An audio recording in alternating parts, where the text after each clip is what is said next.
going to scroll down, and right here in corrective action, carriers must repair any defect before the vehicle is dispatched again. You see that? Yes. So 396.9D2 says you have to correct it in accordance with 396.11A3. That says you need to fix it before you operate it again. Okay. In the guidance on FMCSA's website right here, it says you must repair defects before it's dispatched again, right?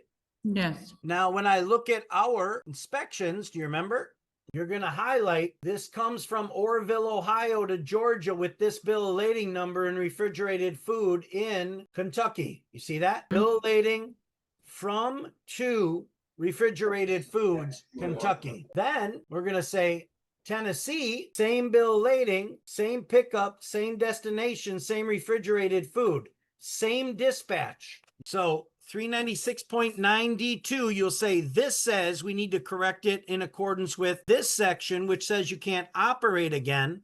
And then it further states that in this section right here, vehicle dispatched again. You get it? So you see the breadcrumb trail of those three, correct? All right.